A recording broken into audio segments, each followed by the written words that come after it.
واش في خبارك باللي هالوين ما عنده حتى شي علاقه مع القاره الامريكيه والاصل ديالو ما كيرجعش ليها؟ اش نعاود ليك على اصل عيد هالوين وكيفاش دار حتى وصل لامريكا. ما مولفاش كندير هذا الماكياج في الفيديوهات ديالي، ولكن قلت هذه الفرصه بما انني غنهضر على هالوين انا نخربق شويه في وجهي. هذا هو الريزولتا. حفله هالوين كترجع لعند واحد الشعب سميتو سيلتيكس اولا لي سيلتيك، بالعربيه نقدروا نقولوا عليهم السلتيون. هاد السيلتيكس كانوا كيحتفلوا بواحد الحفل في 31 في اكتوبر اللي كان سميتو سوين، كتكتب سامين ولكن كتقرا سوين. هاد الشعب ديال السيلتيكس ولا السلتيون عاشوا في اوروبا ابتداء من 1200 تقريبا قبل الميلاد.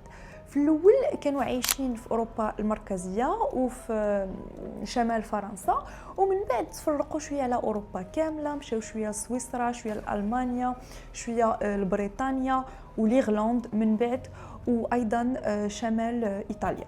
كانوا دايرين واحد المجتمعات زراعيه في اوروبا. واخا السلتيون كانوا عايشين في واحد المنطقه شاسعه، عمره ما كان على ما يبدو واحد المجتمع سلتي، واحد الثقافه سلتيه متماسكه وموحده.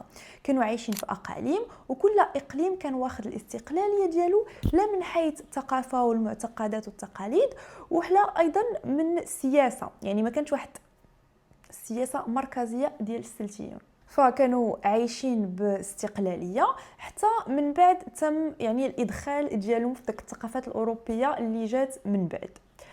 وهذا الشيء كيفكرني في واحد الشعب ما غريبش عليكم عليا اللي هما الامازيغ. حتى الامازيغ كنلاحظوا انهم كانوا عايشين في واحد البقعه شاسعه، وحتى هما ما كانش عندهم يعني واحد السياسه موحده مركزيه اللي غادي تحكم داك البقعه الشاسعه كامله. وهذا الشيء كيخليني نتسائل علاش مثلا السلتيون والامازيغ عاشوا بهذه الطريقه، وجهه اخرى عندنا الرومان والعرب كامثله فقط اللي عملوا واحد الحكم مركزي، واحد الثقافه مركزيه اللي فوالا توسعوا بها على الاقاليم الاخرى، وكانت عندهم يعني واحد ثقافه موحده وسياسه موحده.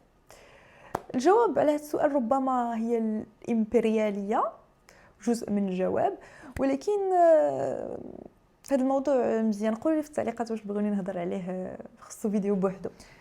للاسف السيلتس ولا السيلتيكس ما كانش عندهم كتابات، ما خلاوش كتابات من وراهم، فالديانات ديالهم والثقافه ديالهم بشكل عام كتبقى غامضه بالنسبه لينا. ولكن كنعرفوا انهم كان عندهم ديانات بوليتيست، يعني كانوا كيعبدوا بزاف الالهه، وكنعرفوا ايضا انهم كانوا كيعملوا اضحيات للالهه ديالهم، وربما كانوا ايضا كيعملوا الهيومن ساكريفايس، يعني تضحيه بالانسان من اجل الالهه ديالهم. اللي كيهمنا حنا في الثقافه السلتيه هي التقويم اللي كانوا خدامين به. كان عندهم واحد التقويم فيه جوج الفصول في العام، الفصل الوضوح وفصل الظلام اللي كيسميوه فصل الظلام. والنهار اللي كيفصل بين هاد الفصول بجوج هو 31 اكتوبر. هاد الاحتفال ديالهم ديال 31 اكتوبر كيفصل ايضا ما بين فصل الزراعي ديال السنه اللي هو الربيع والصيف، والفصل غير الزراعي اللي هو كيسميوه فصل الظلام. كانوا كيحتفلوا في 31 اكتوبر ببدايه فصل الظلام ونهايه فصل الزراعي اللي داز. وبهذا الاحتفال كانوا كيشعلوا واحد العافيات كبار، وداك اللون البرتقالي ديال داك العافيات كان كيشكل بالنسبه لهم داك لو كونتراست ما بين اللون البرتقالي ديال العافيه واللون ديال الاسود الغامق ديال الليل اللي كيمثل بالنسبه لهم الفصل الشتاء اللي جاي وفصل الظلام. بهاد الاحتفال هذا الناس كانوا كيديو معاهم من داك العافيات الكبارين اللي كيتعتبروا مقدسه. فداك العافيه المقدسه اللي كتكون دايره في القريه، الناس كانوا كيهزوا منها شويه وكيديوها معاهم للدار في واحد بحال دي لونتير، بحال فانوس على شكل خضره، وكيديروا فيها داك العافيه البرتقاليه، وحتى داك الخضره كتكون برتقاليه. ندير لكم التصويره باش تعرفوني علاش كنهضر.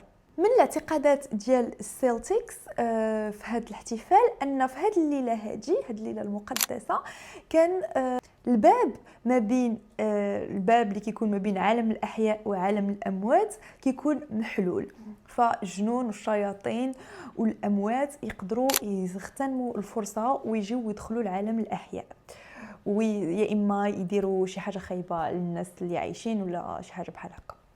فكانوا كيتنكروا، كيلبسوا يعني تنكرات، كيغطيو وجههم بشي حاجه، كيتخبعوا تحت لباس غامق ولا لباس مخيف، باش يا اما يخلعوا هاد الجنون والشياطين اللي ربما غادي يجيو يأذيوهم، ولا فقط انهم ما يبانوش، يتخلطوا لهم يعني مع الوحوش ومع الشياطين، حيت كل شيء كيخلع فما غاديش يبانوا وما غادي يديروا لهم حتى شي حاجه. كانوا ايضا عندهم في التقاليد ديالهم ديال هذا النهار كيحطوا الحلوى في الباب ديال الدار، باش الا جاو عندهم الشياطين والوحوش يلقاو داك الحلوى ياخذوها ويمشيو بحالهم بلا ما يدخلوا لداخل يديروا شي حاجه خايبه للناس اللي ساكنين في الدار.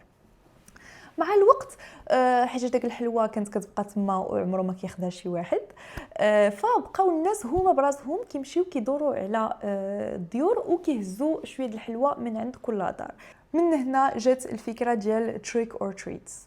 من مور بزاف ديال الوقت جات المسيحيه، الديانه المسيحيه، وكأي مؤسسة دينية توحيدية كتحترم نفسها، الكنيسة بغات تحيد جميع الأعياد الوثنية اللي في أوروبا، ولهذا الشيء البابا بونيفاس 4 في 602 أسس عيد لا توسان اللي كيتسمى All Saints Day ولا All Hallows Day. في هذا العيد هذا الكنيسة كتذكر كاع الشهداء المسيحيين اللي ماتوا وكيترحموا عليهم. فهنا اللي وقع هو ان الطقوس السلتيه القديمه تخلطات مع هاد لا توسا وعطاتنا واحد الخليط جديد اللي تبدل، كان داك العيد تبدل شويه، ما بقاش كيف ما كان قبل المسيحيه. واحد التطور اخر جد مهم ديال هاد الحفله د هالوين هو ان ملي هاجروا بزاف ديال الاوروبيين الامريكان وسورتو الايرلنديين داو معاهم اثار ديال الطقوس القديمه ديال السوين الامريكان، يعني كل ما هو خضر برتقاليه والعافيه البرتقاليه الى اخره. فهاد الشيء هو اللي خلى النشأة ديال هالوين اللي كنعرفوه اليوم في الامريكان بالتنكر بالالوان البرتقاليه الى اخره. هادشي كامل فكرني في إل ديا دي لوس مويرتوس ديال المكسيك اللي حتى هو عيد مكسيكي، وهذا العيد المكسيكي جاي حتى هو من الثقافات القديمه ديال لي زاستيك وديال لي مايا اللي حتى هو تخلط من بعد مع المسيحيه ملي وصلت الامريكان، وعطانا إل ديا دي لوس مويرتوس اللي كيجي من مور هالوين بشويه بشي يومين، كنظن كيجي في 2 نوفمبر. في الثقافات القديمه ديال لي زاستيك وديال لي مايا الحزن على الموتى ماشي شي حاجه مزيانه، بحال واحد تقليل الاحترام عليهم، فبالنسبه لهم خصهم يحتفلوا بالموت كشي حاجه طبيعيه وضروريه في لو سيكل ديال الحياه. هاد جوج الاعياد قراب شويه لبعضياتهم ولكن مبدلين، الاصل ديالهم ماشي نفس الاصل، وحتى طريقه الاحتفال ماشي نفس طريقه الاحتفال. الدياس دي لوس مويرتوس معروف بواحد التنكر سبيسيال. ما عرفتش واش هادشي ما فكركمش في واحد العيد مغربي معروف بزاف، انا بعدا فكرني فيه. الا عرفتوني علاش كنهضر قبل ما تكملوا الفيديو كتبوها لي في الكومونتيرات باش نعرفكم عرفتوها قبل ما نقولها. فهادشي فكرني في بوجلود. بوجلود اللي بالنسبه لي ما عارفش هو واحد المهرجان مغربي كيدار من مور عيد الاضحى، فين الناس كيخرجوا لابسين جلود ديال الحيوانات والهيدوره ديال الحولي ديال عيد الاضحى والقرون، كيديروا حتى القرون. هذا العيد قديم بزاف، كيرجع اصله التقاليد امازيغيه قديمه بزاف. هاد بالماون على ما يبدو هو طقس من طقوس قديمه جدا امازيغيه نجات من الانقراض لحد الان، واللي الاحتفال ديالها كيكون واحد الاحتفال بالخصوبة باستحضار قوى الخير وإبعاد الشر، وكتعتبر أيضا وسيلة لتحرير النفس من قيود وأعراف المجتمع وإطلاق العنان في نهار واحد. الاحتفالات فيها الفرحة والسرور والشطيح ولا هذا في الزنقة. في نفس السياق تفكرت عاشوراء حتى هي. عاشوراء عيد جد مهم لأنه عيد إسلامي كنحتفلوا به في شهر محرم الهجري.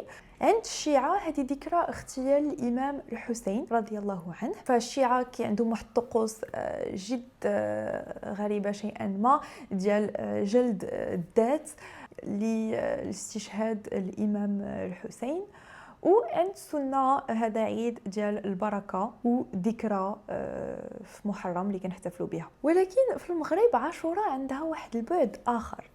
إلا لاحظتوا في المغرب عاشوراء كتحتفل بالفواكه الجافة، بالتعريجة وبالبندير، بالماء اللي كيتلاح في الزنقه، وبالمفرقعات الناريه اللي هما شي مرات كيكونوا في الزنقه. كاين ايضا واحد الاعتقاد سائد ماشي عند كل شي طبعا ولكن عند بعض المغاربه، هو ان في ليله عاشوراء الاتصال بالاموات ولا بالجنون كيكون اسهل حيتاش المجامر كيكونوا شاعلين كيف ما كنقول. هذا الاتصال بالارواح ما فكركمش في شي حاجه؟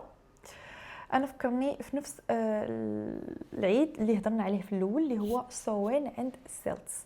فبحال عاشوراء جزء منها هو سوين ديال افريقيا الشماليه. عاشوراء بحال بوجلود او بالموين عندها جذور قديمه كترجع لقبل الاسلام، ولكن تخلطات مع عاشوراء ديال الاسلام وعطاتنا العيد اللي كنحتفلوا به اليوم في المغرب في عاشوراء. من المثير للاهتمام كيفاش الاعياد الثقافيه والدينيه كيتمازجوا بيناتهم وكيتطوروا مع الوقت وكيعطيونا اصدارات جديده على حسب التاثيرات الثقافيه والدينيه اللي تعرضوا ليها. الا بقيتوا حتى دابا ديروا لي قريعه حمراء في لي كومونتير وقولوا لي اش من موضوع تبغوني نهضر عليه في فيديوهات جايه. باي.